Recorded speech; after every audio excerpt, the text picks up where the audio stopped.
So when we perform a normal Romanian deadlift, a lot of the time we can be somewhat limited in our range of motion. And some people will find that the weight hits the floor before they feel a real stretch in their hamstring. By doing the snatch grip, it's an easy way of just adding a bigger range of motion into the movement. Because if you were to be stood at the top here on a normal deadlift, the bar would be starting closer to the middle of the thigh, just as a result of going wider on the grip, so that the bar sits in your hip crease as a starting point. For most people, they'll get to the point where they'll feel a stretch in their hamstrings before the bar touches the ground. So that's one of the reasons why it's a really great exercise. And the other component is it just adds a little bit more stress and a little bit more of a muscular requirement for the upper back muscles and the lats and traps and that sort of thing. So it's a really great exercise from that perspective too. But from the main important points, if we remind ourselves of the differences between a deadlift, a Romanian deadlift, and a squat should be about 50% hips and 50% knees. So I'm evenly distributing the load between my hip and my knee.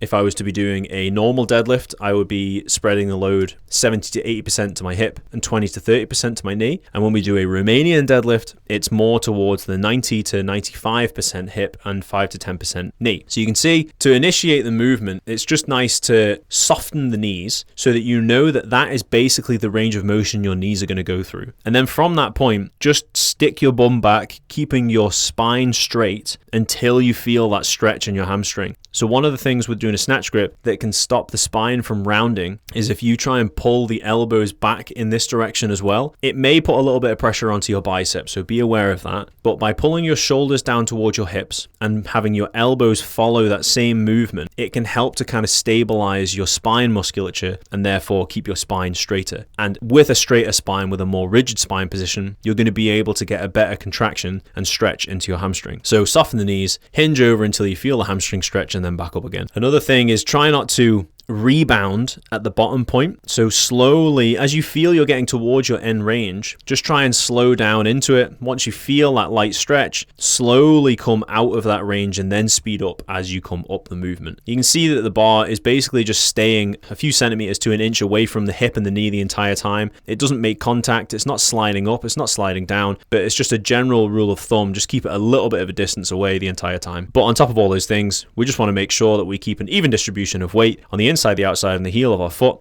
just so that our brain doesn't have to worry about losing balance and it can concentrate on the movement that you're trying to make it do.